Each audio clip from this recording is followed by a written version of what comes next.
ये वीडियो केवल शैक्षिक उद्देश्यों के लिए है।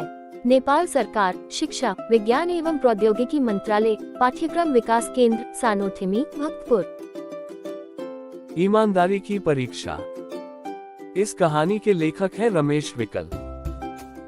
एक दिन राजा इंद्र के दरबार में अच्छे और बुरे इंसानों को लेकर चर्चा हुई।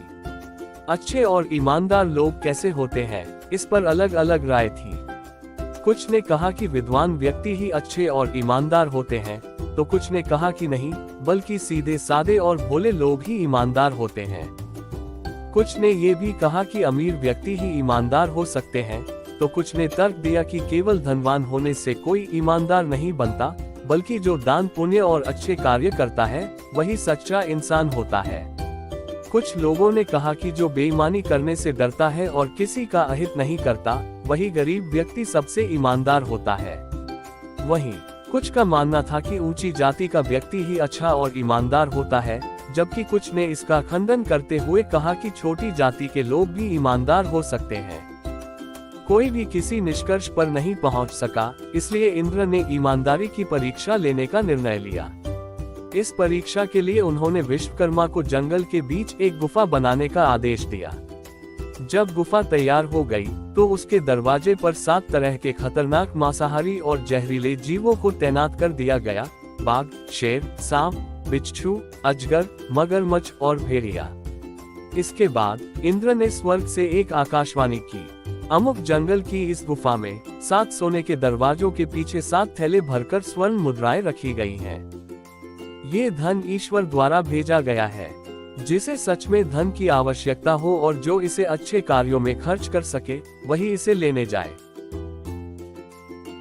स्वर्ग से हुई इस आकाशवाणी को सुनकर गांव, शहर और जंगल के अनेक लोग गुफा के बाहर इकट्ठा हो गए।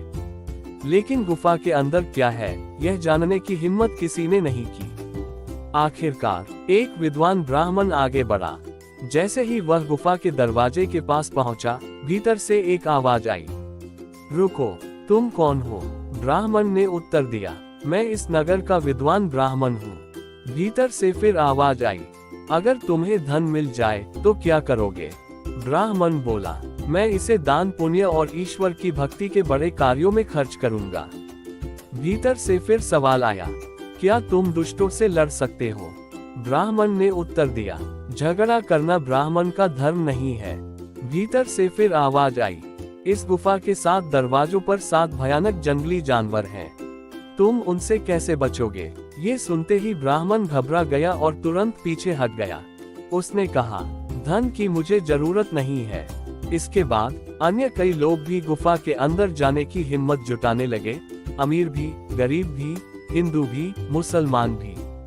लेकिन जब उन्हें सांप, बिच्छू, शेर और भेड़िए की मौजूदगी का पता चला, तो सबकी हिम्मत टूट गई।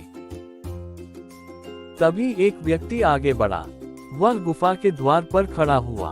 भीतर से फिर आवाज आई, रुको, तुम कौन हो? उसने जवाब दिया, मैं इंसान हूँ।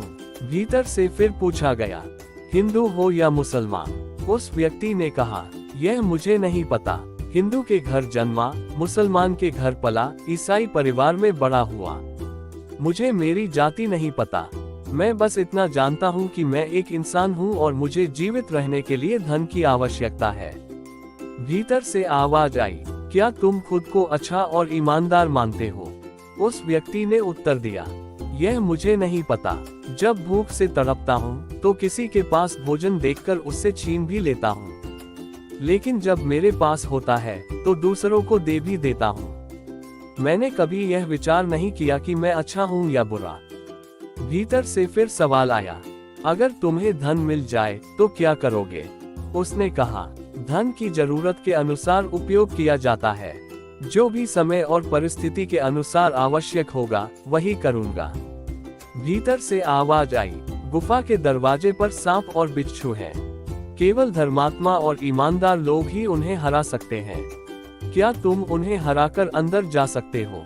उस व्यक्ति ने उत्तर दिया, मैं धर्मात्मा हूँ या पापी, यह मैं नहीं जानता, लेकिन मुझे धन की जरूरत है, इसलिए मैं अंदर जाऊंगा।